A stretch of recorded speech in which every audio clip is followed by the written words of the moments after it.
Good evening, dear listeners. Welcome to another chilling tale handpicked from the depths of terror by Eleanor F. Lewis. Tonight, prepare yourselves for a journey into the realm of the eerie, guided by the mastery of Lewis's storytelling. Brace yourselves as we embark on a spine-tingling adventure through the classic tale of suspense and fear, the Parlor-Car Ghost. All draped with blue denim, the seaside cottage of my friend, Sarah Pine. She asked me to go there with her when she opened it to have it set in order for the summer. She confessed that she felt a trifle nervous at the idea of entering it alone, and I am always ready for an excursion. So much blue denim rather surprised me, because blue is not complementary to Sarah's complexion. She always wears some shade of red by preference. She perceived my wonder. She is very nearsighted, and therefore sees everything by some sort of sixth sense. "You do not like my portiere and curtains and table covers," said she. "Neither do I, but I did it to accommodate, and now he rests well in his grave, I hope." "Whose grave, for pity's sake?" "Mr. J. Billington Price's." "And who is he? He doesn't sound interesting." "Then I will tell you about him," said Sarah, taking a seat directly in front of one of those curtains. "Last autumn I was leaving this place for New York, traveling on the fast express train known as the Flying Yankee. Of course, I thought of the Flying Dutchman and Wagner's musical setting of the uncanny legend, and how different things are in these days of steam, etc. Then I looked out of the window at the landscape, the horizon that seemed to wheel in a great curve as the train sped on. Every now and then I had an impression at the tail of the eye that a man was sitting in a chair 3 or 4 numbers in front of me on the opposite side of the car. Each time that I saw this shape, I looked at the chair and ascertained that it was unoccupied. But it was an odd trick of vision. I raised my lorgnette, and the chair showed emptier than before. There was nobody in it, certainly. But the more I knew that it was vacant, the more plainly I saw the man, always with the corner of my eye. It made me nervous. When passengers entered the car, I dreaded lest they might take that seat. What would happen if they should? A bag was put in the chair. That made me uncomfortable. The bag was removed at the next station. Then a baby was placed in the seat. It began to laugh as though someone had gently tickled it. There was something odd about that chair. 13 was its number. When I looked away from it, the impression was strong upon me that some person sitting there was watching me.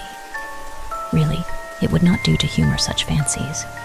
So I touched the electric button, asked the porter to bring me a table, and taking from my bag a pack of cards, proceeded to divert myself with a game of patience. I was puzzling where to put a 7 of spades. "Where can it go?" I murmured to myself. A voice behind me prompted, "Play the 4 of diamonds on the 5 and you can do it." I started.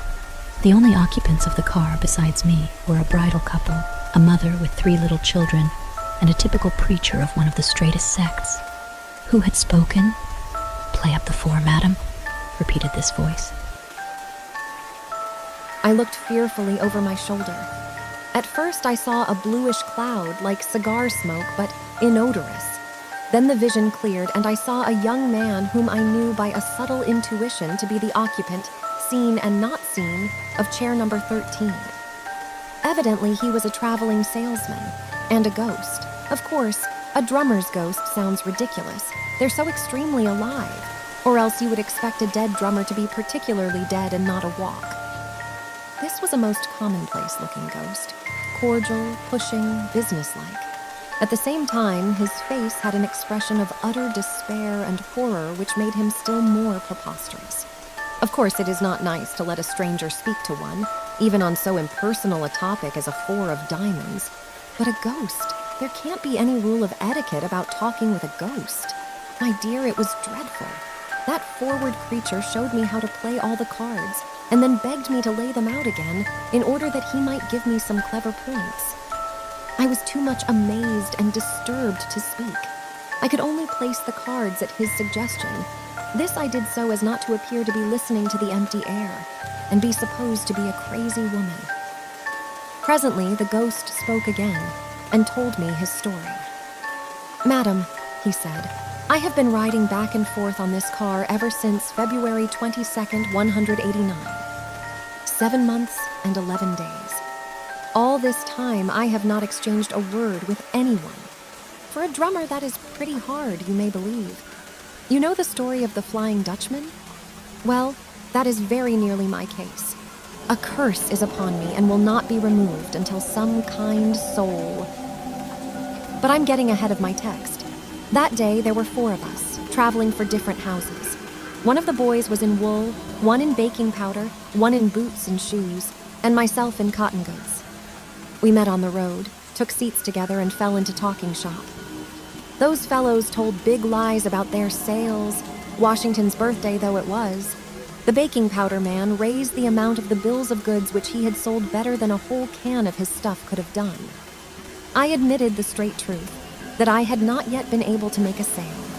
And then I swore, not in a light-minded, chipper style of verbal trimmings, but a great, round, heaven-defying oath, that I would sell a case of blue denims on that trip if it took me forever. We became dry with talk, and when the train stopped at Rivermouth, we went out to have some beer. It is good there, you know. Pardon me, I forgot that I was speaking to a lady. Well, we had to run to get aboard. I missed my footing, fell under the wheels, and the next thing that I knew, they were holding an inquest over my remains, while I, disemboweled, was sitting on a corner of the undertaker's table, wondering which of the coroner's jury was likely to want a case of blue denims. Then I remembered my wicked oath and understood that I was a soul doomed to wander until I could succeed in selling that bill of goods. I spoke once or twice, offering the denims under value, but nobody noticed me. Verdict: accidental death, negligence of deceased, railroad corporation not to blame, deceased got out for beer at his own risk. The other drummers took charge of the remains and wrote a beautiful letter to my relatives about my social qualities and my impressive conversation. I wish it had been less impressive that time. I might have lied about my sales, or I might have said that I hoped for better luck. But after that oath, there was nothing for it. Back and forth, on this road, in chair number 13, to all eternity. Nobody suspects my presence. They sit on my knees.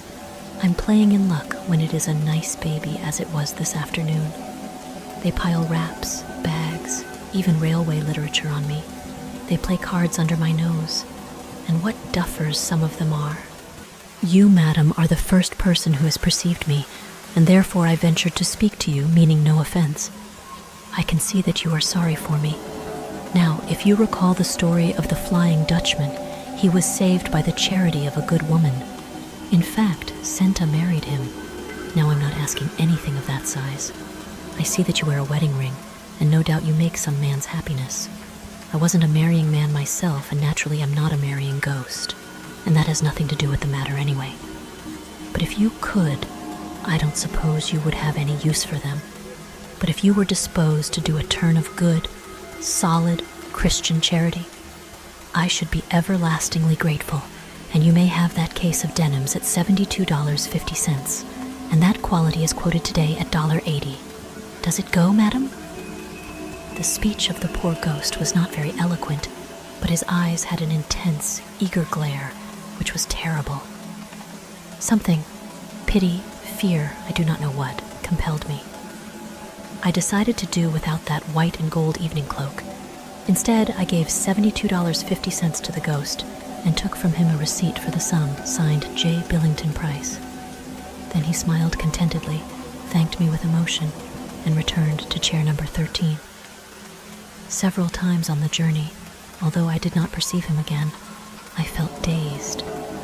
When the train arrived at New York, and I, with the other passengers, dismounted, it seemed to me that a strong hand passed under my elbow, steadying me down the steps. As I walked the length of the station, my bag, not heavy at any time, appeared to become weightless.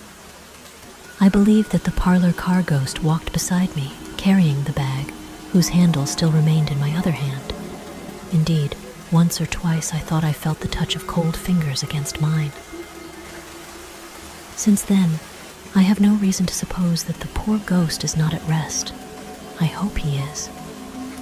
But I never expected nor wished for the blue denims. The next day, however, a dray belonging to a great wholesale house backed up to our door and delivered a case of denims with a receipted bill for the same. What was I to do?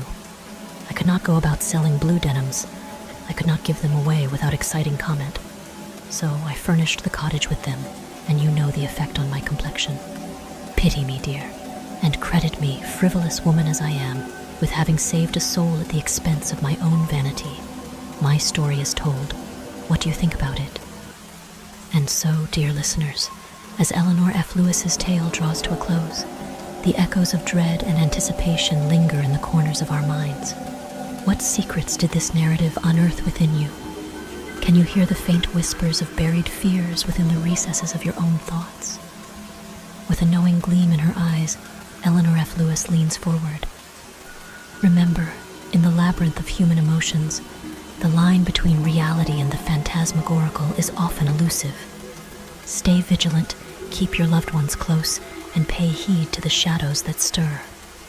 As the mysterious strains of the music accompany her final words, Eleanor F. Lewis's enigmatic smile hints at the mysteries yet to unravel.